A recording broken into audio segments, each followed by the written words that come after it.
Deuteronomy chapter 19. When the Lord thy God hath cut off the nations, whose land the Lord thy God giveth thee, and thou succeedest them, and dwellest in their cities and in their houses, thou shalt separate 3 cities for thee in the midst of thy land, which the Lord thy God giveth thee to possess it. Thou shalt prepare thee a way, and divide the coasts of thy land, which the Lord thy God giveth thee to inherit, into 3 parts, that every slayer may flee thither. And this is the case of the slayer which shall flee thither, that he may live.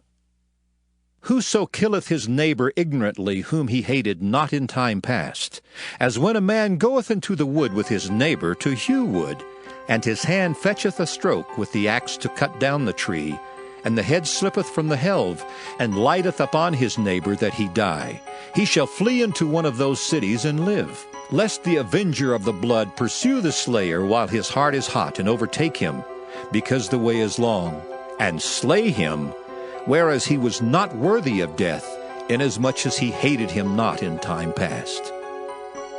Wherefore I command thee, saying, Thou shalt separate 3 cities for thee.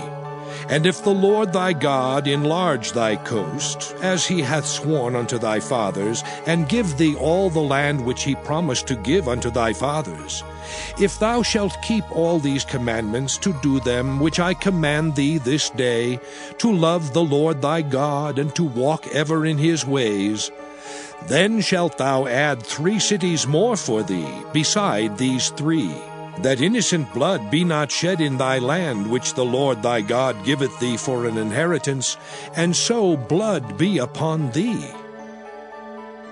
But if any man hate his neighbor, and lie in wait for him, and rise up against him, and smite him mortally that he die, and fleeth into one of these cities, then the elders of his city shall send and fetch him thence, and deliver him into the hand of the avenger of blood, that he may die.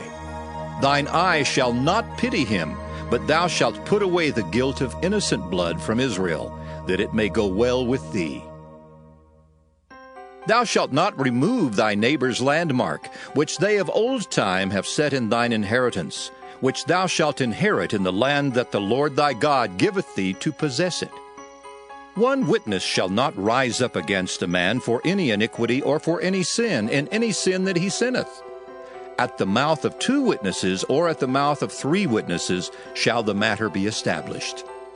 If a false witness rise up against any man to testify against him that which is wrong, then both the men, between whom the controversy is, shall stand before the Lord, before the priests and the judges, which shall be in those days. And the judges shall make diligent inquisition.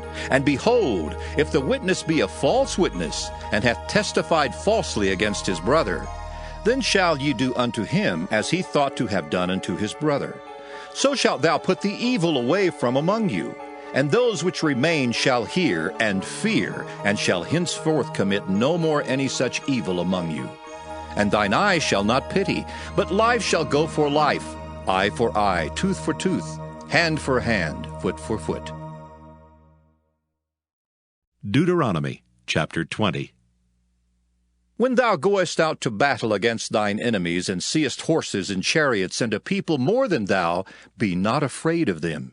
For the Lord thy God is with thee, which brought thee up out of the land of Egypt.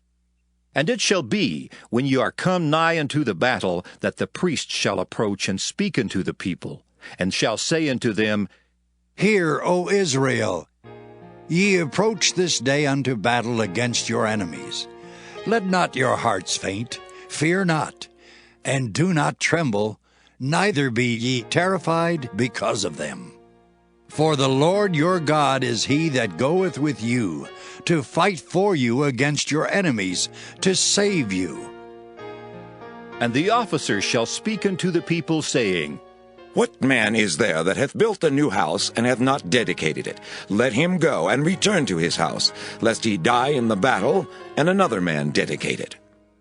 And what man is he that hath planted a vineyard, and hath not yet eaten of it?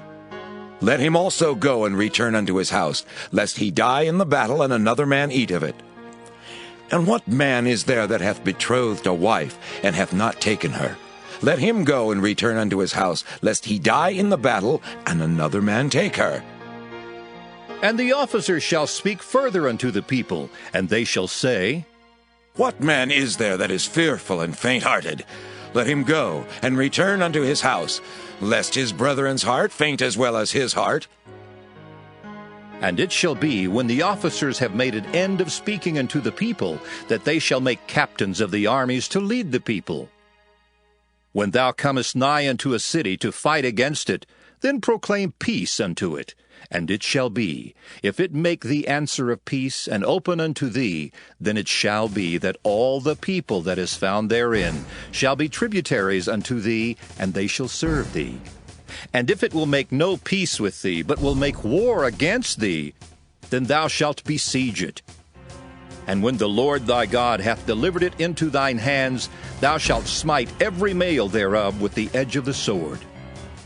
But the women and the little ones and the cattle and all that is in the city, even all the spoil thereof, shalt thou take unto thyself, and thou shalt eat the spoil of thine enemies which the Lord thy God hath given thee. Thus shalt thou do unto all the cities which are very far off from thee, which are not of the cities of these nations. But of the cities of these people which the Lord thy God doth give thee for an inheritance, thou shalt save alive nothing that breatheth.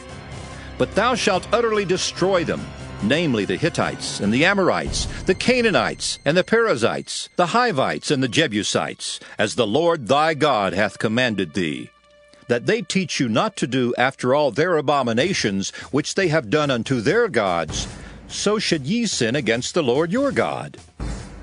When thou shalt besiege a city a long time, and making war against it to take it, thou shalt not destroy the trees thereof by forcing an axe against them.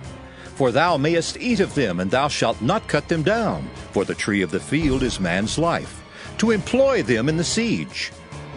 Only the trees which thou knowest that they be not trees for meat, thou shalt destroy and cut them down.